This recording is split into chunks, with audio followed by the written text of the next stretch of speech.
When I start seeing them come up to the surface in a big rush, that's what's called the boil. I suspect that they're going to go in this direction, unfortunately, because that's the brightest horizon and we don't have a moon over the water that would lead them to go that way. Yeah. Okay, and it's very dark over the water. So more than likely they're going to go in this direction.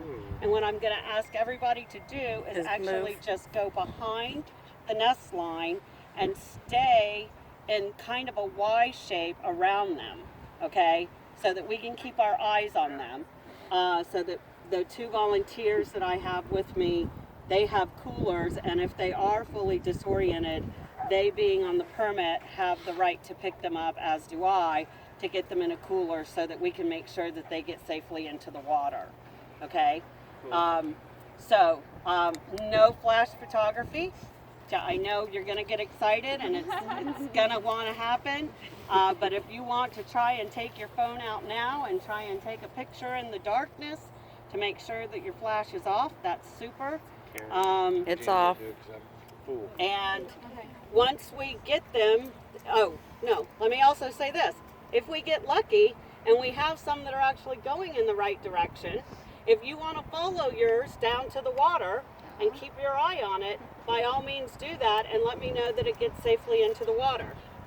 Sometimes that happens. Sometimes we'll get some that'll actually make it to the water on their own. That's the goal.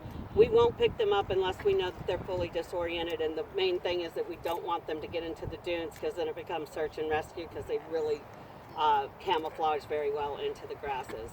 So enjoy. Don't scream, don't squeal, don't get too excited because we will need to communicate amongst ourselves, me and the two other volunteers.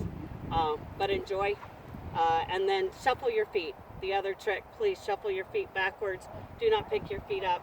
They will get underfoot and you can very easily crush them. So please shuffle your feet. So still no light if you're following one to the ocean. No light. Okay.